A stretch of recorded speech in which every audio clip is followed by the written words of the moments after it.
Hello friends, welcome back to Shiksha with Shalini. Friends, हमने अभी जो स्टार्ट किया है वो किया है 9th क्लास का कोर्स और उसमें हम पढ़ रहे हैं मैटर।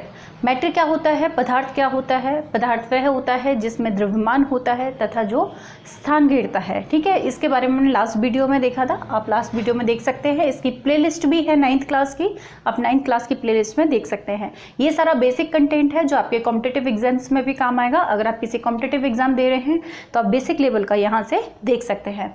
ठीक है, तो आज हम जो पढ़ेंगे वो पढ़ेंगे, अभी तक हमने जो पढ़ा था वो मैटर के बारे में पढ़ा था। मैटर यानी कि हमने जो पढ़ा था वो पढ़ा था पदार्थ या द्रव्य के बारे में। पदार्थ या फिर जिसे हम द्रव्य भी कहते हैं।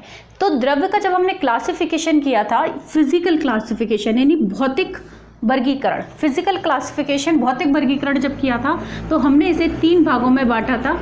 एक था ठोस, एक था द्रव और तीसरा था गैस, जिसे हम इंग्लिश में कह सकते हैं सॉलिड, लिक्विड और गैस में बांटा था। ये इसका फिजिकल क्लासिफिकेशन था। आज हम इसका केमिकल क्लासिफिकेशन देखेंगे, एक दूसरे तरह का क्लासिफिकेशन देखेंगे जिसे रासायनिक वर्गीकरण कहते हैं या जिसे केमिकल क्लासिफिकेशन कहते हैं। ठीक है, केमिकल क्लासिफिकेशन जब हम इसे क्या करते हैं तो हम इसे बांटते हैं तत्व, यौगिक और मिश्रण। ठीक है, आज मैं जो आपको बताऊंगी आप याद रखना, अच्छे लोग इसमें कंफ्यूज रहते हैं। मान के चलिएगा काफ़ी सारे लोग हैं जो तत्व यौगिक में कंफ्यूज हो जाते हैं, तत्व और परमाणु में कंफ्यूज हो जाते हैं, मॉलिक्यूल क्या होता है, एलिमेंट क्या होता है, काफ़ी कंफ्यूजन रहती है। तो वो सारी चीज़ें आज हम यहाँ पे क्लियर करेंगे। तो ये वीडियो आज के लिए इम्पॉर्टेंट नहीं है, आज से ज़्यादा इंपॉर्टेंट होगी। पूरी 9th क्लास में आप जब भी केमिस्ट्री पढ़ेंगे, पूरे 10th क्लास में जब भी केमिस्ट्री पढ़ेंगे और अगर आपने साइंस लिया 11th 12th कंपटीशन कहीं भी आप पढ़ लीजिए, आज का टॉपिक जितना इंपॉर्टेंट है मान के चलिए इस पूरे चैप्टर में सबसे ज़्यादा इंपॉर्टेंट है। फाइन, तो आज हम जो पढ़ने वाले हैं किसी भी पदार्थ या द्रव्य का रासायनिक वर्गीकरण पढ़ने वाले हैं। ठीक है, तो ये हमने देखा कि हमने क्या पढ़ा है अभी तक। अब हम स्टार्ट करते हैं, लेकिन उससे पहले मैं आपको कुछ चीज़ें बताती हूँ। सबसे पहले हम देखते हैं कि परमाणु क्या होता है। ठीक है, जब हमें पता चलेगा कि परमाणु क्या होता है और अणु क्या होता है, जब ये परमाणु और अणु के बारे में जान लेंगे उसके बाद हम जानेंगे तत्व, यौगिक और मिश्रण के बारे में। परमाणु को इंग्लिश में कहते हैं एटम और अणु को इंग्लिश में कहते हैं मॉलिक्यूल। ठीक है, तो हमें देखना है कि परमाणु और अणु, परमाणु के बारे में पहले किसने बताया, थोड़ी सी थ्योरी दे रखी है कि अगर हम इंडियन सिनेरियो को देखें तो इंडियन सिनेरियो के हिसाब से परमाणु के बारे में सबसे पहले बताया, आई होप कि आपको आवाज़ आ रही है, थोड़ा नॉइज़ ज़्यादा है। परमाणु के बारे में सबसे पहले बताया कणाद ऋषि ने। इंडियन स्कीम के हिसाब से हम देखते हैं परमाणु के बारे में पहले बताया था कणाद ऋषि ने। इसके अलावा डाल्टन वगैरह हैं। देखिए अब आपको साउंड और अच्छा आ जाएगा। हाँ, तो सबसे पहले परमाणु के बारे में बताया था कणाद ऋषि ने और उसके बाद बताया था, चलने दो फैन को, चलने दो, है ना। परमाणु, क्योंकि गर्मी बहुत है तो फ़ैन का थोड़ा सा नॉइस आ सकता है। वैसे मैंने आपको हाथ में ले लिया है तो शायद अब आपको ज़्यादा क्लियर आवाज़ आएगी। तो परमाणु जो होता है एटम, इसके बारे में सबसे पहले बताया था कणाद ऋषि ने, लेकिन अगर जो वर्तमान साइंस है उसके हिसाब से हम माने तो बताया था डाल्टन ने। ठीक है, डाल्टन ने परमाणु की एटमिक थ्योरी भी दी थी जिसको हम फिर कभी देखेंगे।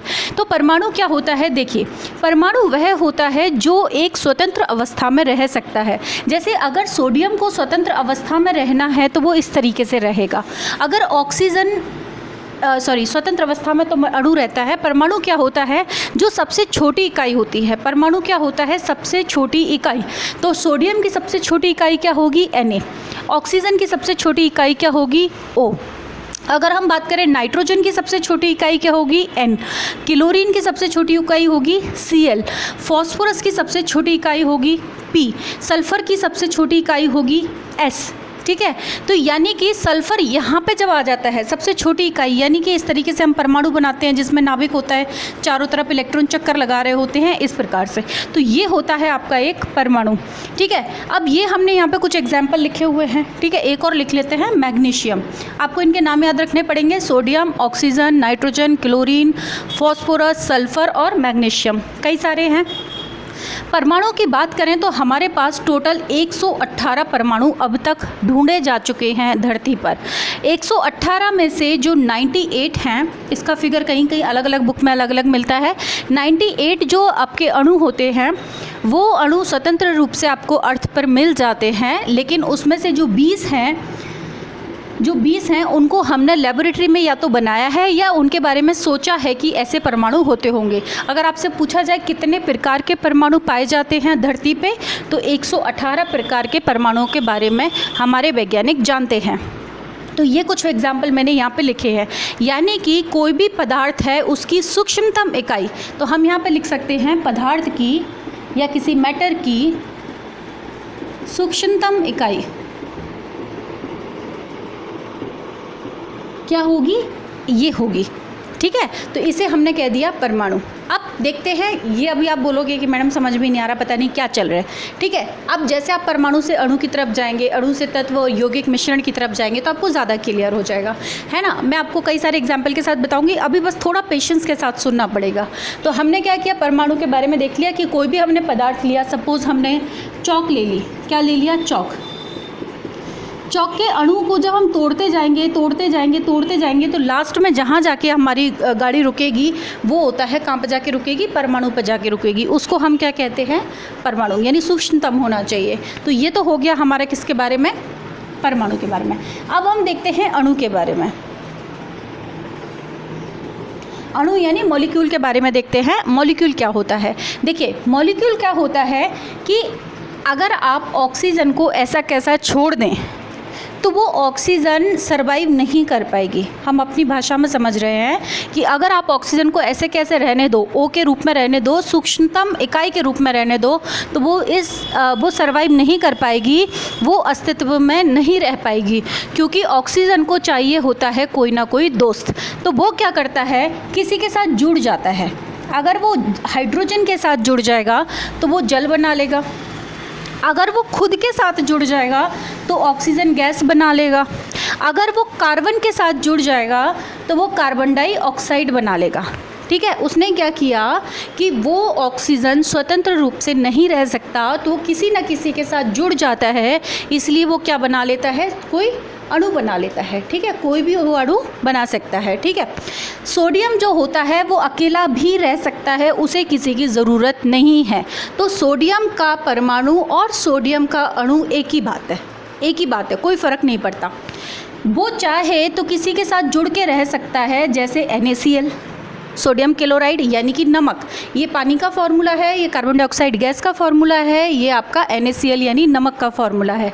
ठीक है, Na चाहे तो किसी के साथ जुड़ के रह सकता है या अकेले भी रह सकता है, लेकिन ऑक्सीजन जो होता है वो किसी के साथ जुड़ के रहेगा, अकेला वो नहीं रह सकता। ठीक है, अगर हम N की बात करें, N मतलब नाइट्रोजन, तो नाइट्रोजन इस तरीके से रहती है, 2 नाइट्रोजन मिलके रहती हैं।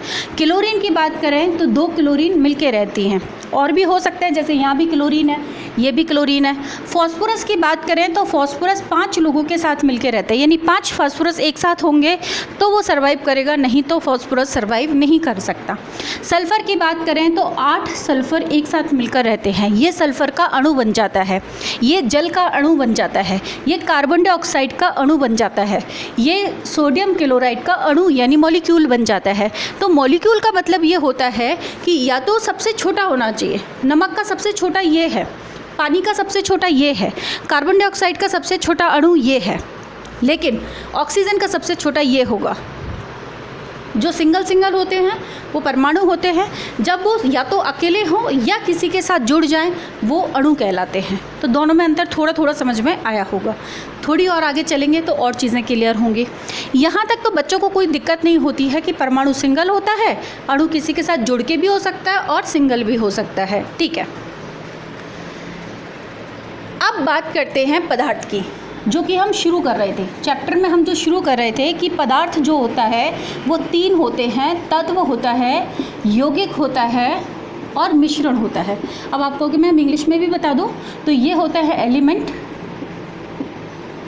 ये होता है कंपाउंड और ये होता है मिक्सचर। ठीक है, एलिमेंट, कंपाउंड और मिक्सचर होता है। बात करते हैं कि एलिमेंट क्या होते हैं, कंपाउंड्स क्या होते हैं और मिक्सचर क्या होते हैं।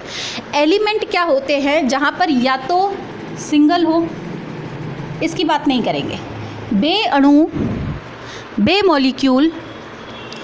मॉलिक्यूल जो या तो सिंगल हो या सेम हो। सेम मतलब इसमें क्या है, दो ऑक्सीजन एक जैसे हैं, ठीक है। ये नहीं हो सकता क्योंकि इसके दोनों अलग अलग है, ये हाइड्रोजन है और ये ऑक्सीजन है, इसलिए ये एलिमेंट नहीं होगा। एलिमेंट ये हो सकता है, बिल्कुल हो सकता है। क्या एलिमेंट ये हो सकता है? बिल्कुल हो सकता है। हमने यहाँ मैग्नीशियम को छोड़ दिया था, तो मैग्नीशियम अकेला रहता है, वो किसी के साथ नहीं रहता, ठीक है। या फिर वो किसके साथ रह सकता है, जैसे मैग्नीशियम क्लोराइड के साथ रह सकता है, ठीक है। तो बात कर रहे हैं जो या तो सिंगल हो, बे अणु हो, बे मॉलिक्यूल जो या तो सिंगल हो या फिर सेम जुड़े हों। जैसे ऑक्सीजन के साथ जुड़ा है, चलेगा। नाइट्रोजन के साथ जुड़ा है, चलेगा। क्लोरीन के साथ जुड़ा है, चलेगा। फास्फोरस 5 फास्फोरस आपस में जुड़े हैं, चलेगा। सल्फ़र 8 सल्फ़र एक साथ जुड़े हैं, चलेगा। मैग्नीशियम ये वाला चलेगा, ये वाला नहीं चलेगा क्योंकि इसमें मैग्नीशियम के साथ में क्लोरीन भी जुड़ा हुआ है, ठीक है। तो बे अणु जो या तो सिंगल होते हैं या सेम जुड़े होते हैं, उनको क्या कहते हैं, एलिमेंट कहते हैं, ठीक है। तो मेरे हिसाब से अब आपको एलिमेंट में और मॉलिक्यूल में कन्फ्यूजन नहीं होगा कि एलिमेंट क्या होते हैं और मॉलिक्यूल्स क्या होते हैं। कई बच्चे बहुत कंफ्यूज रहते हैं, इसीलिए मैंने आपको ये बहुत क्लियर किया है इस एग्जाम्पल के साथ में। अब बात ये आती है फिर कंपाउंड क्या होते हैं। कंपाउंड क्या होते हैं, बे मॉलिक्यूल जो एलिमेंट नहीं है वो सब कंपाउंड हो जाते हैं। कंपाउंड कौन से होंगे, जिसमें एक से ज़्यादा, जो मैंने अंडरलाइन किए हैं वो सब कंपाउंड है। ये और ये जो मैंने अंडरलाइन किए हैं वो सब क्या है, कंपाउंड है। इसके अलावा आप चाहे तो बहुत सारे नाम लिख सकते हैं। हाइड्रोक्लोरिक अम्ल कंपाउंड है, बिल्कुल कंपाउंड है। अच्छा, आप मुझे एग्जाम्पल बताइए, AR, चलो छोड़ दो, कठिन पड़ जाएगा आपको। HCl जो होता है वो क्या होता है, कंपाउंड। और बताइए, H2SO4 ये आपका कंपाउंड है। मीथेन ये आपका कंपाउंड है। आप बोलोगे कि मैम आप फॉर्मूले लिख रहे हो, इनके नाम तो हमको याद ही नहीं है। तो कोई बात नहीं है, इनके नाम याद नहीं है तो थोड़े थोड़े आगे के चैप्टर में नाम याद होते जाएंगे। आप सिर्फ अंतर समझिए कि क्या होता है। देखिए, जब आप कोर्स शुरू करते हैं ना तो कई चीज़ें समझ में नहीं आती, लेकिन क्या होता है जब तीसरे, चौथे, 5वें चैप्टर तक आप पहुँच जाते हैं, उसके बाद वापस पलट के जब आप दूसरा चैप्टर पढ़ते हैं ना तो आपको कई सारी चीज़ें क्लियर होती हैं। इसीलिए स्कूल में हमेशा रिविज़न करवाया जाता है और मैं हमेशा रिकमेंड करती हूँ अपने स्टूडेंट्स को कि आप कुछ भी पढ़ा करें तो पीछे से एक बार दोबारा देख लिया करें, क्योंकि जब हम आगे का सीखते हैं ना तो पीछे वाली चीज़ें ईजी लगने लग जाती है। आप स्विमिंग सीखते हैं, तैरना, पहले दिन आप पानी में उतरते हैं, थोड़ा हाथ पैर चलाते हैं, मुश्किल लगता है, लेकिन जब आप एक बार डाइव करना सीख जाते हैं, तैराकी करना सीख जाते हैं, तो जो शुरू की चीज़ें थी कि आप किनारे पे हाथ पैर चला रहे थे, कैसे आगे के हाथ चलाने हैं, कैसे पैरों को करना है, वो आपको आसान लगेगा। आप किसी को भी बताइए, अरे पता है ऐसे ऐसे कर लो, हो जाएगा, क्योंकि क्या होता है पीछे की चीज़ें आसान लगने लग जाती है। तो अभी आपको मुश्किल लगेगा, लेकिन धीरे धीरे जब आप आगे की चीज़ें पढ़ के वापस इस वीडियो पर आएंगे तो आपको बहुत आसान लगने वाला है। तो आपको अणु समझ में आ गए। अणु कुछ भी हो सकते हैं जो स्वतंत्र अवस्था में रहते हैं। तत्व वो होते हैं जो या तो सिंगल होते हैं या एक जैसे होते हैं, बिल्कुल एक जैसे, ठीक है।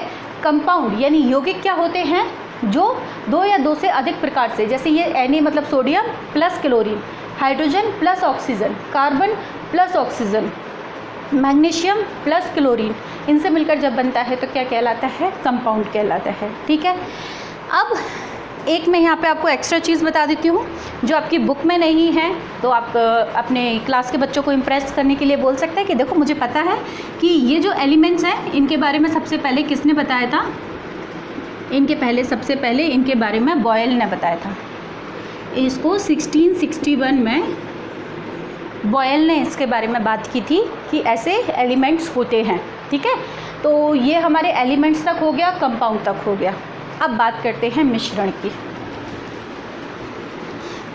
परमाणु अलग होते हैं, अणु जो होते हैं वो 2 प्रकार के होते हैं, तत्व और यौगिक। कंफ्यूज मत होना।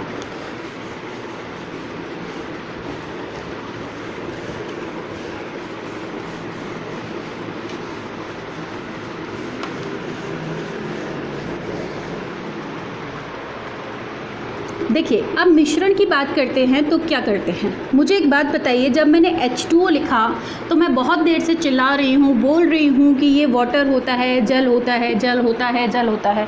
क्या H2O जल होता है? क्या ये जल नहीं हो सकता? या मैं एक हाइड्रोजन थोड़ा कम कर दूं, ये जल नहीं हो सकता? नहीं, ये जल नहीं है, ये भी जल नहीं है। या फिर मैं 3 हाइड्रोजन कर दूं तो ये भी जल नहीं है। क्यों नहीं है? इसलिए नहीं है क्योंकि हमेशा जब 2 हाइड्रोजन और 1 ऑक्सीजन, एक हाइड्रोजन दूसरा हाइड्रोजन जब एक ऑक्सीजन के साथ जुड़ते हैं तो जल बनता है, ठीक है। लेकिन इसके अलावा अगर आप कोई भी कंपोजिशन लोगे तो वो जल नहीं बनेगा, ठीक है। जल केवल कब बनेगा? जब 2 हाइड्रोजन और 1 ऑक्सीजन मिलेगा तो जल बनेगा, ठीक है। तो ये तो होता है आपका यौगिक। जब एक अनुपात निश्चित होता है, जब उनका एक रेशो फिक्स होता है कि 2 हाइड्रोजन और 1 ऑक्सीजन मिलेंगे तब ही वाटर बनेगा, इसके अलावा वाटर नहीं बनेगा। तो इसका मतलब ये है कि इनका अनुपात निश्चित है। जब अनुपात निश्चित नहीं होता, जब अनुपात निश्चित नहीं होता तो बनता है मिश्रण। मिश्रण यानी मिक्सचर। तब क्या बनता है? मिश्रण। एग्जाम्पल, वायु है, वायु में लगभग 78% नाइट्रोजन है, ठीक है, 21% ऑक्सीजन है, ठीक है। इसके अलावा 0.03% CO2 है और अदर गैसेस है। अगर मैं कहूँ कि 21 की जगह पे 20.0003% या 21.5% ऑक्सीजन हो जाएगी तो हम इसे वायु कहना छोड़ देंगे? नहीं ना। तो वायु मिश्रण है। क्यों? क्योंकि उसमें रेशो इतना होता है लगभग, लेकिन अगर थोड़ा सा ऊपर नीचे हो गया तो इसका मतलब वायु किसी और चीज़ में बदल नहीं जाएगी, वो वायु ही रहेगी।